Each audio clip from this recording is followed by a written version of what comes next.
It's very early in the morning, so I'm going to start by telling two stories. They're both big success stories, because I think it's too early in the morning to think about anything else. First story, this is about a foreign act, one of the biggest success stories in the history of the US for an act from a non-English speaking country. I tell you the story first, and then I tell you the act. It's to sort of wake people up. It's a very un-rock and roll hour this morning. Before this musician was big in the US, he was a superstar at home. Before he was even known in the US, he was a superstar at home.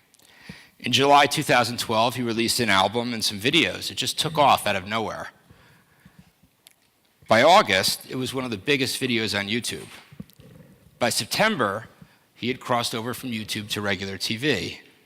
He was on Saturday Night Live, The Today Show, all over the news. He got a US manager and a US label deal. In November 2012, a few months after the album came out, mind you, he performed with Madonna at Madison Square Garden. In 2012, and by this I really mean the second half of 2012, he made $8.1 million in the US, according to the AP. I'm talking about Psy, the Korean rapper Gangnam Style. In this case, the internet led, and the traditional music business followed. First, he had a hit online. It became a YouTube phenomenon. And only when he did that did he have a manager, a label deal, all this other stuff. Now I'm going to tell you a second story. Another artist, also foreign, in this case from the UK, so it's not quite as hard to cross over, obviously. She just released a new album, and if you believe people who speak at these kinds of conferences, and I say with some self-consciousness that I guess I'm one of them, she did everything wrong. She couldn't have done anything wronger. She was barely on social media, and it seems like her manager was really on social media.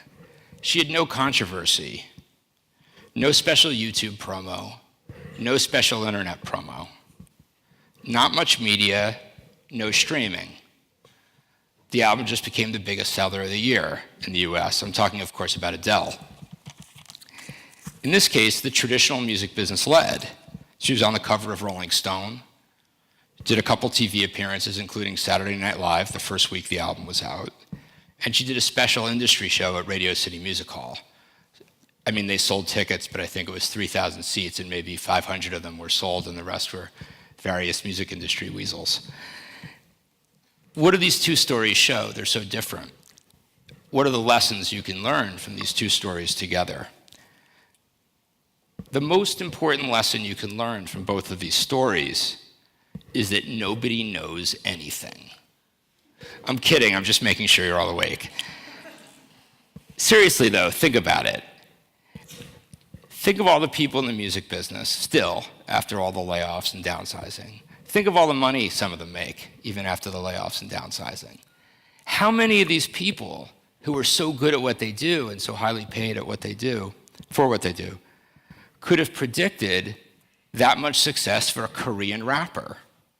Now, obviously, this is the music business in the US, at least. A lot of people will say they predicted it. You know, I knew Korean rappers were going to be huge in 2012. There's a word for these people. We call them liars. Everyone knew the Adele album would be big. It's not a surprise. But it sold over 3 million copies in the first week. It's the biggest sales debut since anyone's been paying attention. Maybe the biggest in history, depending on whose statistics you believe. The last blockbuster album launch was Taylor Swift's. Adele sold almost 3 times as many albums in the first week. Nobody saw that coming. Obviously, a lot of smart people did a lot of work on it, but no one thought it would be that big. What this seriously shows is that there's a lot of different ways to succeed in the US. Anyone who tells you there's one path is sort of kidding themselves. Anyone who tells you you can predict anything is kidding themselves. And even though I'm going to give you advice, and I hope it's useful, and I hope you listen and take it to heart, you have to take everything with a bit of a grain of salt. It's become very fashionable, especially on the digital side of the industry, to say that you can predict a hit. You know, how many people have heard about these algorithms that will tell you what band is going to be big? You know, Pandora can say they predict it. I think I've done 3 stories on data companies this year that have told me they can predict what's going to be big. How many predicted Korean rap was going to be big? I'm not sure there's an algorithm for that. Partly, why are things so different? Why does it seem like it's so hard to predict? Partly, this is because the US has a much more differentiated music market than any country in Europe. You know, there's urban, there's rock, there's Nashville. There's obviously different genres everywhere. In the US, we practically have separate industries. If you talk to somebody in urban radio in New York, they probably won't have heard the latest albums coming out of Nashville. There are country music stars that are selling out arenas in the US, playing at 20,000 people a night. I bet some of you haven't heard of them. You may want to keep it that way, but we'll leave that aside for the moment. That's part of the reason. Part of the reason, and this has always been true, there's very different definitions of success in the US, and I think that's true everywhere, but it's more true in the US than elsewhere. Think about it. For a long time in the 80s, the Grateful Dead was year over year the single biggest touring act in the US. Every year they would do a spring tour, a summer tour, and a fall tour. At some point, they should probably just say, we're just on tour, but that's a whole other story. They broke a lot of records. They never sold that many albums except for a couple years in the late 80s. Think of the Ramones. How many people here have own a Ramones t-shirt? How many people own a Ramones album? Wow, what an exception. Very atypical, I'm embarrassed, but nevertheless, I can tell you the statistics don't lie. The Ramones, a great, fantastically influential band, I think they had 1 gold record, no platinum records. The t-shirts are iconic. They sold more t-shirts than albums. The sort of corollary to this, and this is just a joke, was Black Flag hardly ever sold any albums. But look how many people have Black Flag tattoos. Unfortunately, they didn't make money on tattoos. Until recently, there were hip-hop and urban acts that barely toured. Now everyone has to tour because the business has changed. But you'd have people who would sell platinum records, barely went on tour. Dr. Dre only did 1 arena tour. Eminem hasn't toured that much. He was one of the biggest acts of the last decade. This happens everywhere. All over Europe, you have acts that are, we would call them touring acts that are album acts that are single acts. But the business in the US is more diverse because it's bigger and it's more differentiated. You have these different genres that hardly talk to each other. It's also a bigger market. It's hard to be a touring band in most European countries because there are only so many cities you can play. If you do a tour of Estonia, how many cities do you play? 2 or 3?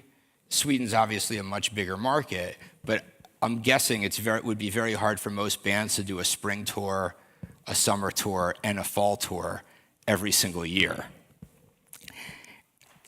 There's also less merchandise. These European markets tend to be smaller and a little less diverse.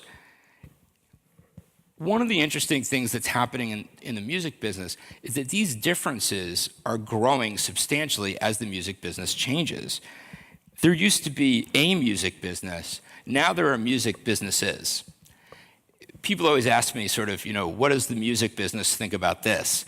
People act as though the music business is a country like the UK. I think of it more as a set of warring feudal city-states like Renaissance Italy. They're sort of loosely allied, but they don't always like each other. They don't always align. Go back to the stories I told. Psy and Adele, they're not in the same business. Psy is selling video. He's not even really selling it.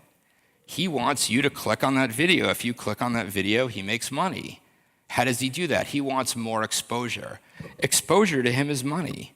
He's selling singles, but he's not selling albums. He makes money on endorsements. not mostly in the US, mostly in Asia. Now think about Adele. Adele sold more albums than anyone in recent years, hasn't sold that many singles, remarkably few. People tend to buy the album or not buy anything. I'm not sure why. I think everyone's trying to figure it out and imitate it, but we don't know why. Her videos aren't particularly iconic. I think they're good, but they're not etched in your mind. She doesn't really want to be seen the way Psy is seen. Some of her appeal, some of her allure is in her mystery. You don't always know what she's thinking. Now, I don't want to put myself out of a job, but it's hard to give advice about the US music business. You have to think of US businesses, and what's good for one, what works for one, will not work for another. That said, I'm going to give you an overview. I'm going to try to give you some insight on how to succeed in different ways. I would say there aren't really rules, there are guidelines. Before I go on, I'll introduce myself. I saved this past the beginning because I'm not nearly as interesting as Adele and Psy. I can't sing, and I definitely can't do that weird, like, ride the horse dance that Psy does. So I was the executive editor at Billboard for a couple years. Then I moved to Berlin. I wrote a book called Free Ride about how the technology business is killing the media business, quote unquote, changing the media business, really. It's about the importance of copyright. If you're interested, it's for sale online. It's probably hard to get in a bookstore in Sweden. It's also, I wrote sort of an adaptation of it for a book that's in Swedish called Myten om Internet, Myths of the Internet. I probably didn't pronounce that right. That's in Swedish and I guess much easier to get. So let's give you some overview of the US. First of all, and this might sound stupid, you have to always keep in mind how gigantic it is. You're probably thinking, oh my God, this guy's an idiot. I could have looked at a map. But Europeans, and I'm married to one, so I have some basis for this, they tend to think of New York, LA, and Miami. But there's all that like other stuff in the middle. And by the way, I'm not making fun of you. That's how we see the US in New York as well. We go to Miami, we go to LA, but like you've probably been to Kansas as many times as I have. But remember, all of that, throughout that country, there are all these niche businesses. Some of the niche businesses are pretty good, and they're all so different. I talked about mainstream country. Mainstream country is a gigantic business. They still sell albums, they have arena shows, they still do very well. Most of those acts don't play New York. There's no country. Country radio is the second biggest format in the US. There's no country radio station in New York. On a smaller level, a lot of bands make a living on the bluegrass circuit, traditional country. If you go out in the US in the summer, every weekend in the Southeast, there's a bluegrass festival. Bands come, they drive 8 hours to play on the weekend. They sell CDs themselves at the merch table that they pressed up themselves. Amateurs come and jam in the parking lot. A lot of times they camp out. A lot of these bands make a good living. A lot of them only work in the summer. Some of them have day jobs, but that's another music business. There's a Latin music business. You all know there's a Latin music business, but within that Latin music business, there's Latin pop, some of that you've heard. There's Latin rap. There's a whole music scene of traditional Mexican country music. This genre called narco corridos, which is basically traditional Mexican music, and a lot of the lyrics involve praising local drug dealers, because it's like sort of a legendary, it's like, I guess, sort of, it's a bit like gangster rap, sort of boosting legends. That seems like a niche thing. That's a pretty big business. If you're big in that business, you're making a living. There's not that many bands, but these all are so different. What does that mean? If you're making electronic music, you're in the streaming business. You have to think about streaming, not album sales. If you're pop, you have to think about streaming and downloads. If you're making a country record, your album's going to sell at Walmart. There's stories of country musicians. They'll play their album for Walmart buyers. This isn't as true as it used to be. So let's say 5 years ago, you'd play your album for a Walmart buyer. If the Walmart buyer didn't like it, you went back into the studio. until you found a hit. You couldn't have a country record if Walmart didn't carry it. Now I'll talk about some basics. As you know, the US is much less of a streaming market. And I think it's very important to keep this in mind, because if you read what's coming out of the US, and I'm responsible for this because I write some of it, a lot of the media is about what's big on Spotify and the streaming business. This isn't necessarily what's most popular, it's just what's most interesting.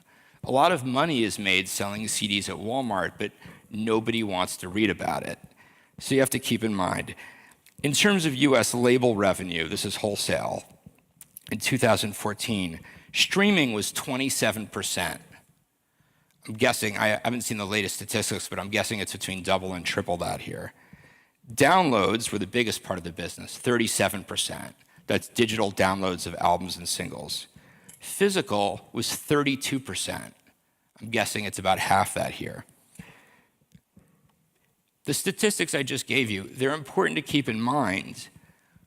But again, they're guidelines, not rules. This varies very widely. If you're an EDM act, you're not selling albums at Walmart. Your albums aren't even being sold at Walmart. So you have to keep in mind, this is the general thing, but you're not in the general music business. You know, nobody's saying, I'm going into the general music. You're going to have an act or a genre or some releases you're promoting, and you have to think of what's best for them. In terms of sales, apart from streaming, just sales, downloads are 45% of sales. This is by revenue. Big box retail, that's the term of art in the US, that's Walmart, et cetera, is 20%. Non-traditional retail is 16%. Music chains are 11%, indie retail is 7%. Again, this varies very widely. You have to come up with you can't come up with a strategy that works for the music business because you're not in it. You're in the business of a particular label, a particular act, a particular genre.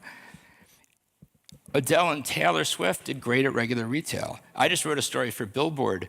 The box set business, you know, these sort of 5 and 6 CD Springsteen and Dylan box sets that old guys like me buy every year, is thriving. It's almost entirely a business of Amazon and indie retail. At indie retail, vinyl sales are huge.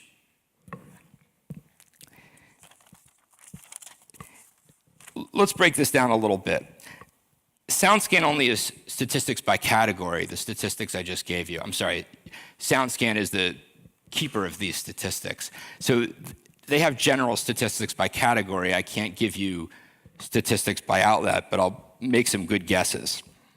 The 45% of digital downloads, unless you're in a specialized genre, that's basically Amazon and Apple, mostly Apple. In terms of big box retail, there's only really 4 stores.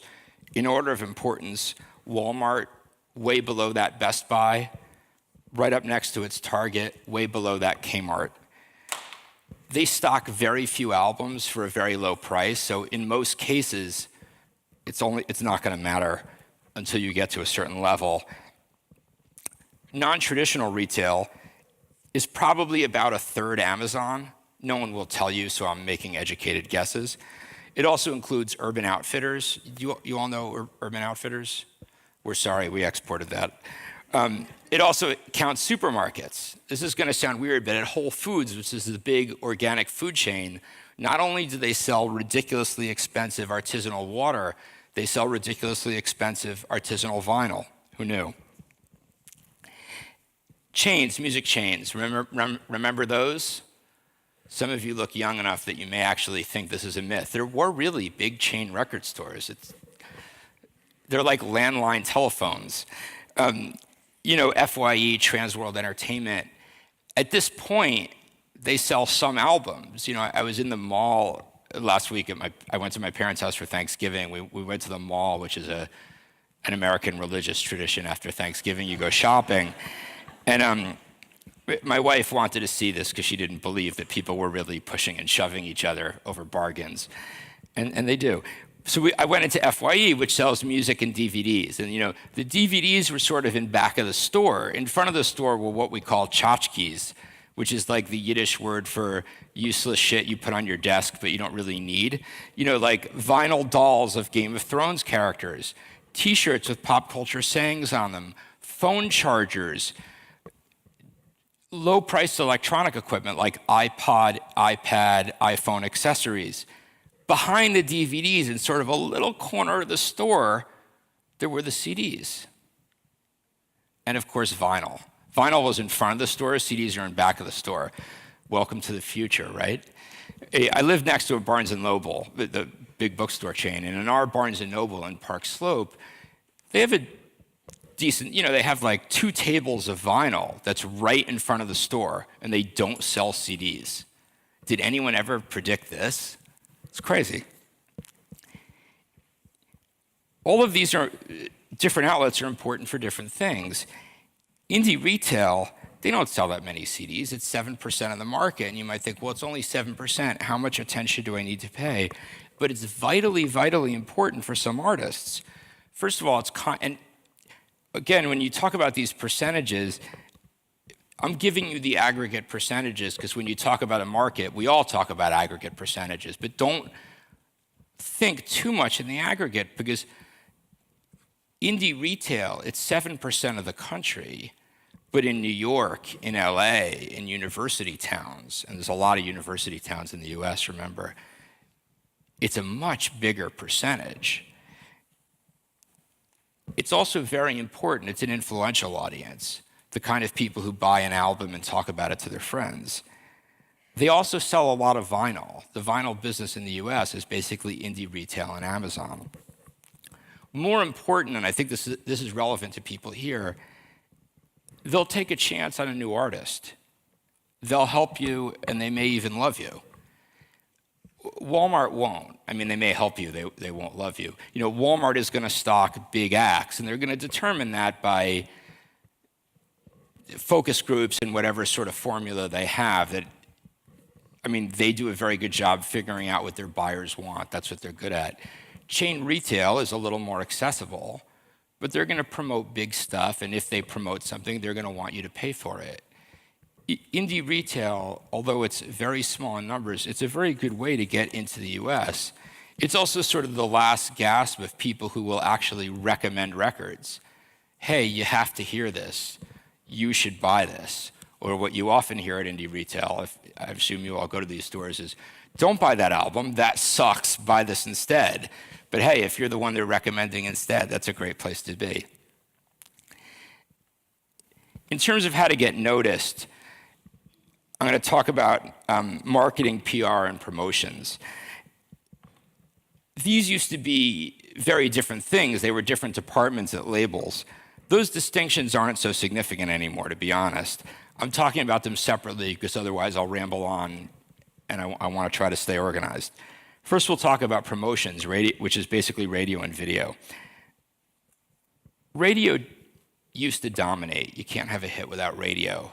That's why the labels spent so much money giving cocaine to DJs. I'm kidding, sort of kidding, but sort of. In some genres, radio is still all that matters. If you want to have a big R&B hit, if you want to have a mainstream country hit or a pop hit, you need to be on big radio stations. That takes a budget. Now, you can't pay them, but they'll ask you for favors. Will you play our big, most of these radio stations have like a big summer concert and a big Christmas concert. You can't pay them to play your act, but if you are willing to play their Christmas concert, if you're willing to give out tickets, if you're willing to let someone come to Sweden to live with the band for a week or whatever it is that they do now, they will like you more. But this is for big acts. Commercial acts really, commercial radio is like Walmart. They're very good, not only very good, they're necessary once you get to a certain point, but they're only helpful once you get to that point. There are other options. First, we'll talk about public radio. Public radio is NPR. From what I understand of Sweden, which is limited, pardon me, it's much less important than public radio here. NPR, the way it works, there's NPR, sort of the mothership, the network, and then there's local affiliates. local stations all around the country. Some of those local affiliates are very important, especially KCRW in LA. National NPR matters more. You get more bang for your buck. There's a lot of good opportunities there. They do live shows, sponsored concerts. Those are broadcast online. They do music reviews. They have critics. They also have a very big online operation. NPR gets certain advantages from a copyright perspective, so they have the biggest online, one of the biggest online operations. NPR is fantastically important for a certain kind of acts and completely irrelevant for others. If you're doing something that might be called adult alternative, the kind of records None Such puts out, the kind of records Anti puts out, let's say world music or a Randy Newman or a Tom Waits, tasteful music that people who used to be cool and now grew old listen to. I say that, I'm not looking at you, I'm looking at me. NPR is just fantastically important, and they will take a chance on a new act in that genre. College radio used to be incredibly important. Universities had their own radio stations. It used to be sort of an alternative rock, punk rock minor leagues for commercial radio. Now it's not. It's important, but the internet has made it less important than it was. It used to be, in the 80s, the only place to hear a Dinosaur Jr., a Sonic Youth, a Husker Du. Now the internet has sort of taken over that cultural function. College radio may be important depending on what you're doing. Online radio is generally more important. It's harder to promote things. One of the most influential things that we're still finding out sort of how important it is, but I think it's very influential, is Apple's Beats Radio. That's incredibly big. I think it's pretty hard to promote stuff to them. We also, in the US, and I think you have nothing like it, although I'm not positive. Do you all know about Pandora? Pandora is basically, it's not like Spotify where you choose what to listen to and they pay you a little. Pandora is basically non-interactive radio. You don't choose what to listen to and they pay you barely anything at all. It's very difficult to promote to them. They tend to pick by algorithm, but it can obviously help. One thing that also helps is becoming more important is promoting songs to blogs. I'm not talking about PR, which is having them write about your music, but sort of giving them an exclusive song. NPR has an online operation. They do a lot of this, a program called NPR First Listen that can be really important. Rolling Stone will usually take an exclusive track from a new album that's of interest to their readers. Pitchfork does the same thing with new bands, especially if they're horribly, horribly cool. And I guess that only makes sense if you read Pitchfork, but you probably get the idea.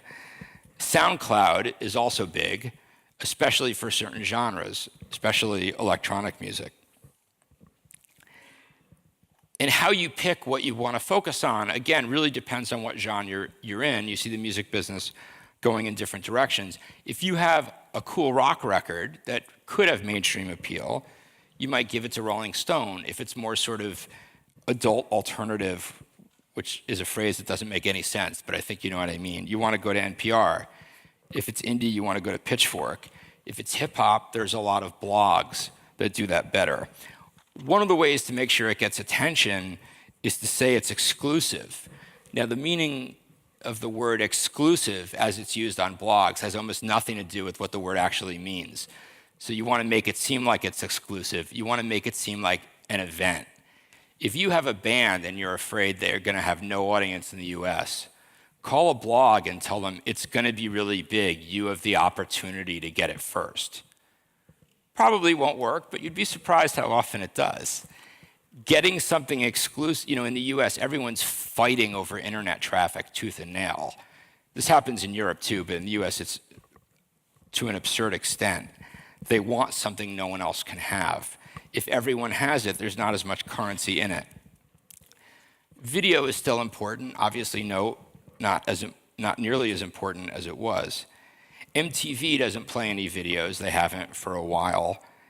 But MTV still matters. There's a channel called MTVU which is at most university cable systems. They play a lot of music, a lot of videos, especially from emerging artists, especially kind of alternative rock and indie rock. They tend to be treated as an afterthought to MTV because they're very small. But if you have a certain kind of act, they can be unbelievably important. MTV is also dismissed because in general, it's not as important as it was. They don't play as many videos. But MTV still is a very powerful music promotion machine. It's one of these things like, it's not what it was, so people aren't as excited about it, but it's still very big, and I think it's a mistake to ignore it. They have, bands have built careers on an doing a theme song for an MTV show. They have events, live programming. A lot of bands, they make them do very stupid stuff, but if you sell a lot of records, you might find it's worth it. Vivo is the video platform owned by the major labels and YouTube. That's important, and it pays a bit better. YouTube, obviously, is the biggest outlet for videos, but it matters more if you do it right. It's much easier to get lost in the shuffle. Your video has to be sort of more interesting than a bulldog riding a skateboard, which is actually difficult. The bulldog riding the skateboard is pretty cool. It's easier to be on YouTube if your video has sort of a story behind it or a gimmick. Saying a gimmick makes it sound silly, but people have built careers on gimmicks. It's not as bad as it sounds. You want something that can go viral. And if you can, you want to make it a cultural phenomenon. One of the reasons that Psy was such a YouTube phenomenon is he was letting everyone cover that song. Can you write a song that one of the biggest things on YouTube right now is other people singing the Adele single badly. Why they want to watch someone singing it badly when they can watch her singing it well, I'm not actually sure, but I'm like in my 40s, so whatever. If you can do something that's going to take off, it's really helpful. That also leads to press. Anything you do online that's a stunt, people cover, especially online publications. If you have a phenomenon, everyone wants that internet traffic, so it becomes a very easy pitch. If you think about promotions, one thing you have to keep in mind, promotions was meant to promote. It was meant to promote sales. At some point, promotions cut into sales. If you give away one track, it builds demand for an album. If you give away 2 tracks, it builds even more demand for an album. If you give away all the tracks, who's going to buy the album? And you have to decide that based on your strategy, based on what works for you.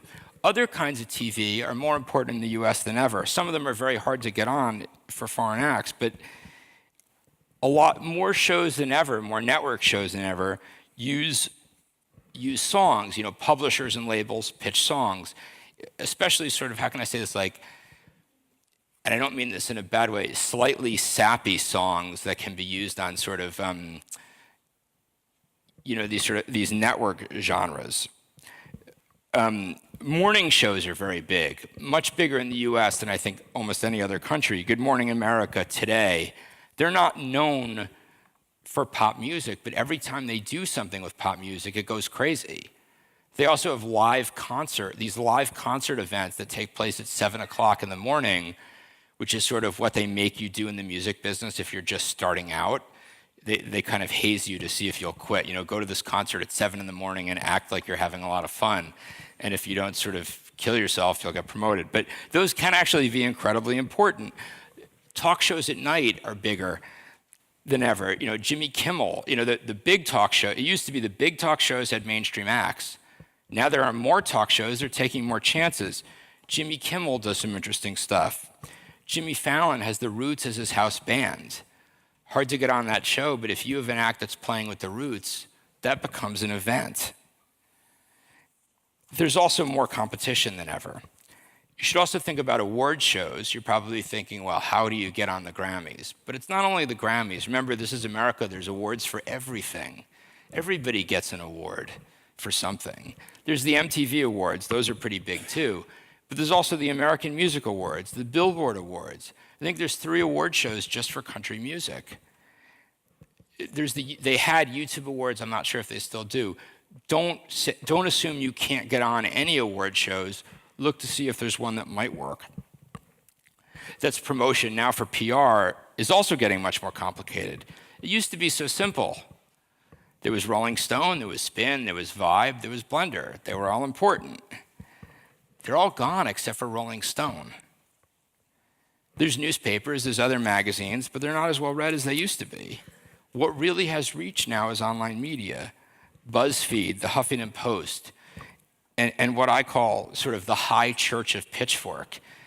You know, getting a good review in Pitchfork has become incredibly important. I think the importance people attach to it is a bit irrational, but it helps generate other media. Don't forget local alternative weeklies. If you're trying to get publicity for a show, that really helps. There's also a lot of blogs. There's a blog for everything. And even if the blog you're pitching has a very small audience, it can help you pitch something else.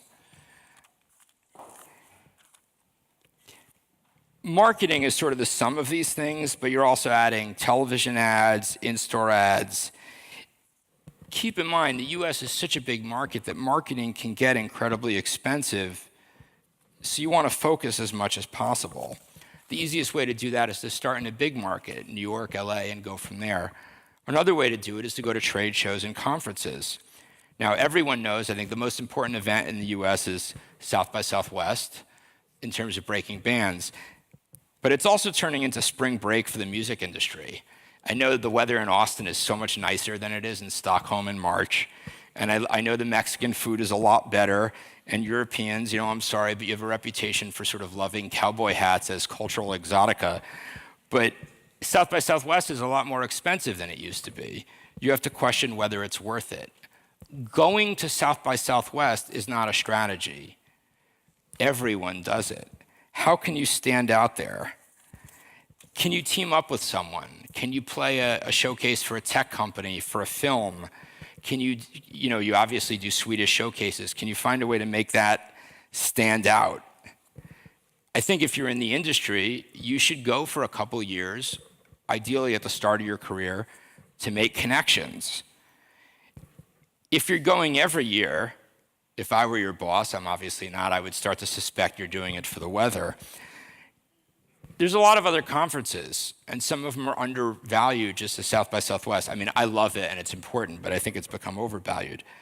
The CMJ, which used to stand for College Music Journal, and now I think it's just become its own thing, sort of, is important. New Music Seminar is important. There's also other industry events that aren't conferences that you can sort of attach yourself to. Grammy Week. You know, if you play a show in LA during Grammy Week, even if you're not paying to get connected to Grammy Week, there's a lot of industry people there. They're looking for something to do. If you can make it a destination, people will go. You're not going to get the top executives because they're going to like the 19th Grammy lunch banquet. But there's a lot of people who can't get into that banquet who are still pretty important. That can be a very good strategy. I'm sorry, I'm running a little over, but I want to talk about touring for about 5 or 10 minutes, and then I think I'm acceptably over, but not too much. Is that fair? Okay. So touring in the US is so different from anywhere else that it's sort of hard to prepare. And the single most important advice I can give you, and if you remember nothing else, remember this: do not eat at Cracker Barrel. I'm joking, but I'm joking, but I'm not joking. Gasoline is cheap, but you can't take it home with you. But seriously, how you tour, again, and I'm sorry if this seems like I'm hedging my bets. I'm not. I'm trying to give you useful advice. It depends on what you want. Traditionally, touring was partly an aspect of marketing. Acts toured to support an album. If you didn't have enough money to go on tour, the label would advance it to you. It was called tour support. Who does this now? That's a challenge you'll have to deal with. You always hear, I mean, most people who speak at conferences like this will tell you, don't worry about sales, give your music away. The money is in touring. And that's true in the aggregate, just like indie retail sells 7% of CDs. The money is in touring. But that money goes to very few acts. If you think the music sales market is unequal, with the big superstars dominating, that's nothing compared to the concert business. You can, if you're a big enough act, you can $100 a seat for a 60,000 seat stadium. It's very unequal. Also, even at a club level, touring can be very profitable at some point. As in any other business, before you make money, you have to spend money. I've tried to make it and then spend it. It doesn't work, unfortunately. Before touring is a credit, it's a debit. You can't, a lot of bands make the mistake, American bands as well as foreign bands, showing up is not a strategy. Booking a tour is not a strategy. You have to sell it. It's more complicated than that. You have to find who your audience is. You have to reach that audience, and you have to sell them on coming to the show. You have to build demand. And depending on what kind of tour you're doing, you may have to do it by city. Do promotions by city. Do PR by city. Touring PR is different from regular PR. If you're playing a show in Chicago and you want people to go, a little article on Rolling Stone Online might help, but you also have to call the Chicago Tribune, the Chicago Reader. You might call the suburban weeklies. It seems like, oh my God, I'm from Sweden, I'm calling the goddamn suburban weeklies, but if your goal is to sell CDs, it's not worth it. Don't worry about it. If you want people to go to that show in Chicago, you have to do PR by city. And you have to market tours, promote tours, do PR for tours, different than you do for an album. You're not asking people to buy something or these days to listen to something. Hey, listen to my song on Spotify. Sure, why not? Go out to a show. Well, there's a lot of shows.